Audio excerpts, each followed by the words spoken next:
We used in the previous section the make regression and make classification functions from scikit-learn to generate fake data for these two very popular machine learning problems.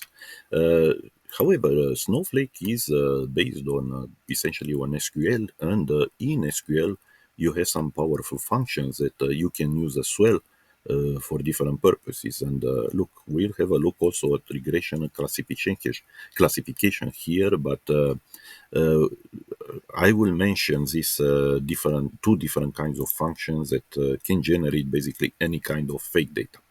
So what you have here will create a table, yeah, also in a test public called time series, yeah. This will be actually used for our ML powered functions for their tutorials. Yeah, so make sure that you execute all this and that you have this data created by the time we reach that point. What's important to see here is that we create separately a time series data, very simple time series data. Yeah. As you see here, that the data is actually split up into training and test. Yeah. At the end, I will add some test data, but at this moment, we'll not focus at all on this aspect. We'll see this later on when we have to call something for forecasting or for anomaly detection. At this moment, what I want you to focus on is first of all on this generator function.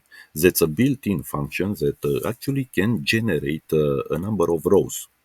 Okay, so you can pass the row count here as a parameter. So in this case, as you can see, we generate each time 365 rows. So this is equal to the number of days on a year. And this is a table function. Table functions, when used in SQL in Snowflake, must be prefixed actually with a table call, as you can see here.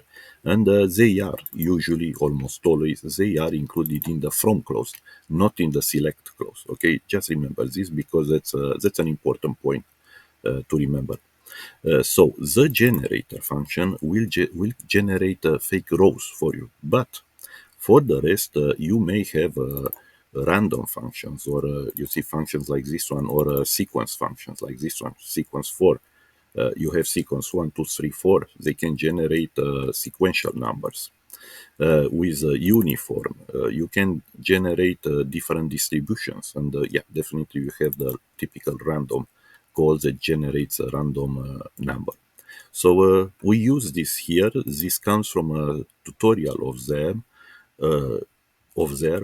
Uh, I'll not get, as I said, into too much detail. Just remember that you have different ways like this to generate fake data. Moving into classification, you encounter something very similar here, except that I will use a CTAS in this case, and the table will be created with a column selected from what? I have a select union here with multiple selects, as you see, because for each particular individual select statement, I will generate, just like before, you see a number of rows, yeah, in this case 100 rows each time, but a different class here, because this would be used, as you see, for classification. For the rest, it's pretty similar. Yeah, I'll use a uniform function, I will use a random function. Important to remember, this is a template for generating synthetic data in Snowflake. And look, this is not friendly, realistic data. You cannot generate data like Faker, and that's why Faker is still used. But let's follow this template here. You have the generator function that is a table function, and it is used to basically generate rows. Okay, it's used only to generate rows, and you have other type of functions here that you can use is a select in the select projection basically. So let's have a look at this. You can generate rows by the time limit. Yeah, you can say generate as many rows as you can in 1 second, or you can pass a row count. Uh, for the select statement, for the select projection list, you have different random functions where you can select deterministic values. You can use random string, yeah, UUID string to generate unique identifiers. You have control distribution functions, yeah, for unique ID values, and you can call normal, uniform, zpath, yeah.